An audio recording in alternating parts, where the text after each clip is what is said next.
We're here to talk about, I can't believe I'm about to say it, but we're here to talk about Grand Theft Auto 5 on PC. It's Rob.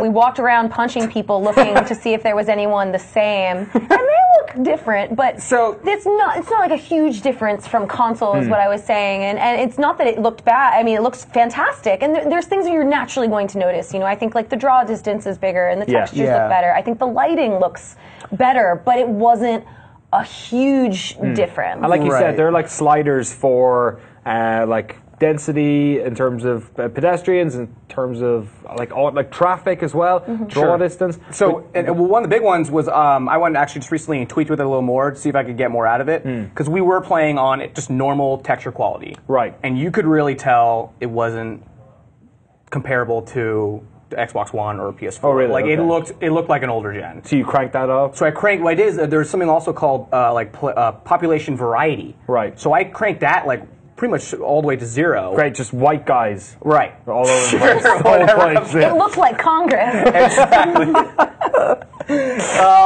And was able to get more memory out of like just the graphical quality. So then I could then crank it up to like high and get basically what you would expect out of like an Xbox One. Cool. And what type of rig are you using though? Is it like is it taking up quite a lot of memory? I know they have a slider showing you how much video memory you've got left. Right, which is great, and that's how you can do like just a lot of tweaking and kind of know what you're actually walking into. So yeah, that was GTX 760. I know we also have what are the two 980s, I believe. In the office, in the back for the graphics comparison. For 4K. Oh, cool. And so people have been messing around with that and have been able to crank that up like all the way. How does that look? Yeah. Pretty great. How's the frame rate? You trying to aim for 60 for the graphics? Yeah, they were tweaking, like doing like minor tweaks and stuff. It seemed like 60. Yeah, I mean, at least 50 to 60. Cool. Yeah, and the difference, especially like it's all depending on what you're doing, right? You know, like 60 while you're driving is going to make a hell of a difference. It's going to look so much better. And you know, when you look at the draw distance, like if you're in a field, in a forest or something like that, that's like when that stuff is going to really shine. And we're like in a city, it wasn't as amazing. I think. Just in the next few rounds we're going to play, and the open is really when you're going to start seeing how beautiful that game can really be. Excellent. She looks good though. Not anymore apparently. Apart from the graphics stuff then, obviously they've added a bunch of stuff to the director and whatnot. We'll get to that in a second. What I want to talk to you about is something you touched on earlier, Rob, which was the PC. Obviously now you can use a mouse and keyboard. Right. How does that change how you sort of play with this world? Because one of the problems with first person on the PS4 and Xbox One was that you weren't playing it like you play a first person shooter. Sure. You're, so you're, especially when you're driving or like operating a vehicle, if you're trying to look around, you're constantly trying to fight the stick automatically trying to center. Yeah. And that is a little frustrating for first person. Like if you're driving and you want to look at out the window to the left, you're constantly kind of battling it on the stick. You're saying on the... I'm sorry, for console. Consoles, yeah. So now you got mouse and keyboard, and you just get complete freedom, and that feels awesome. Does it feel like you're just bouncing around like an FPS? Yeah, like first person, like shooting, like oh my god, it felt really great. Because when I'm playing console, I'm actually kind of constantly going back and forth. Yeah. Like maybe I like to drive third person. That seems like a common thing, and they have the options in there for like defaulting to third person when you're driving. Right. First person. How is it driving in first person with the mouse stuff? It's a little back and forth because I mean A and D keys for driving is always going to be a little odd. Like I always prefer a controller for driving. But then again, yeah, I could now, one of the main complaints with first-person driving was that your field of view is so slim, even with it cranked all the way up. It's not as much as you like. But now, like I said, you can just use the mouse and you can look around much more freely, and it feels significantly better. And I guess the problem as well is that when you're using accelerator and the brake, you can like throttle them, but you can't on a PC because they're just binary inputs. Right. Is there anything stopping you from just having like a controller off to one side and like doing mouse and keyboard? So that's what's really great. It is like, yeah, you can literally just have your controller off to the right and just pick that up and it'll immediately switch back and forth. And that's going to go the same for, I haven't done it yet and I can't wait, which is like joystick. Or, I mean, I think maybe we have hopefully a driving steering wheel around the office. It'd be cool to see if that Whoa, that's a real fast car. Yeah, so there's clearly 60 frames right there. Like, it looks good. Is that just regular gameplay? It looks like it's sped up. That's amazing. That's gameplay. We're just hauling ass. Holy hell. It's just Ty. Is that Ty playing right now? Oh, this is live. This is actually live gameplay. Someone's actually playing this. It looks so different than 60 frames a second. Jesus. Yeah, it looks good. I'm not sure if this is coming across on the live stream, depending on where your connection is. But so this actually, looks amazing. and this was the system we used yesterday for the stream, but I had just tweaked this. So now we have, this would be high settings on texture. Ty is always just beating up just random drifters in the aqueduct. You can really see all the detail in their faces of their age and all the shit they've been through in their lives as he beats them. Nice work, Ty. Another element then you guys did a video on last week is the director mode and the sort of all this crazy machinima stuff you can get involved in. Can you do that right off the bat? What's that? Do you think a lot of people are going to be using that? Like, it seems like a kind of a neat little feature for like people to put up cool YouTube videos, but like, do you think most people have like a compulsion to just make their own weird thing? I think a good amount of people. I'm personally one of them. Like, immediately, just like you found yourself. We did the stream yesterday, and next thing I know, I'm like just zoning out, getting lost into like making your own video, changing the camera angle and such. It's something that has a little bit of a learning curve. We noticed right away.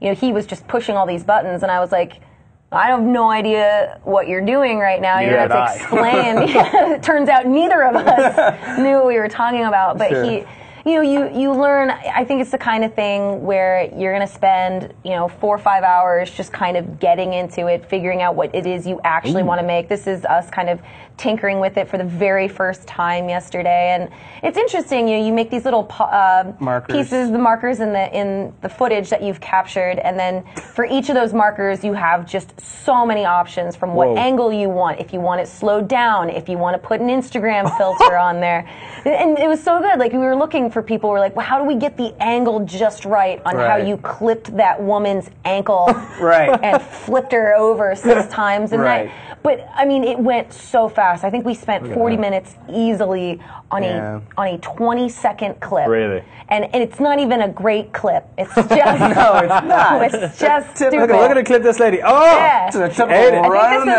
This is our final product. Yeah. So we have it slow down here and do like a camera 360. Did you end up spinning? And then Instagram filter. Right at the end. That filter is called Normandy. Like World War II. It's pretty cool. I think the exciting thing about that is not like any creation suite, right? Like, even if you don't feel like spending the 4 hours, or you do and you make a dumb clip and you're like, well, that was fun, I'm done with that forever. There are people out there that are going to make incredible things just because the tool is so neat. And I think one of the fascinating things about it that always stands out to me is how you can pick like any perspective within a certain area. You can have a bystander, you can have a security camera, you can have a bird. Like, you can, and because one of the things I always love about GTA is trying to drive with cinematic camera view on, but I think it's going to be we'll see an incredible boon of machinima type stuff coming out. We're going to have like movie trailers done in GTA for the next like fucking 4 years probably. Oh yeah, absolutely. Definitely. You're going to see stuff that has nothing to do with GTA either, which I think is always fascinating. Like, we loved watching that with old GTA videos. Like, there's like GTA 4 videos of people who are like having their own sets of problems. It's like an episode of 90210 in GTA's world, and that's like my favorite stuff. Like, you don't have to be in the world of Los Santos. Like, take me somewhere else, like go full Gary's mod. Like, all the GTA San Andreas, when that like mod scene burst open, that was like all just from people breaking the game apart, and then there were people just making their own cities and stuff. Like, that'd be really cool if we had like city skyline type mods coming out for GTA. And there you go. Here's a new city. That's another one of the most exciting things about having it on PC, mods, which is an unquantifiable at this point, but if history tells us anything, like, we're going to see some cool shit. Yeah, down the road, right? You guys are obviously very excited for this. I want to hear, Chris, you've played GTA on the old platforms. Sure. Do you have any like impetus to go back and play this on PC? Because it's been like the 2013 game. Yeah, it's been a while. Like, I didn't beat the campaign of GTA 5. I played a little bit of online. I was tempted to get back into heists when I saw you guys eventually all having fun with it once it eventually worked out. Like 9 months later. Yeah, like just that time. Like, I enjoy GTA, but it's not enticing me back. I mean, there's a lot of other games coming up, and in terms of like big open world things to spend a lot of time in, I mean, The Witcher is like a month away, true. you know, so like, it's not going to entice me back, but I will click on a hell of GTA videos and watch them. Yes. Great. All right. We're going to have that Geralt of Rivia mod for GTA 5 coming out any day now. That's Grand Theft Auto 5 on PC, finally. There was a time there when we didn't know if it was actually going to be released on PC, but it's out now. You can pick it up yourself. The review for GTA 5 on PC will be on GameSpot.com later this week. So make sure you check that out soon.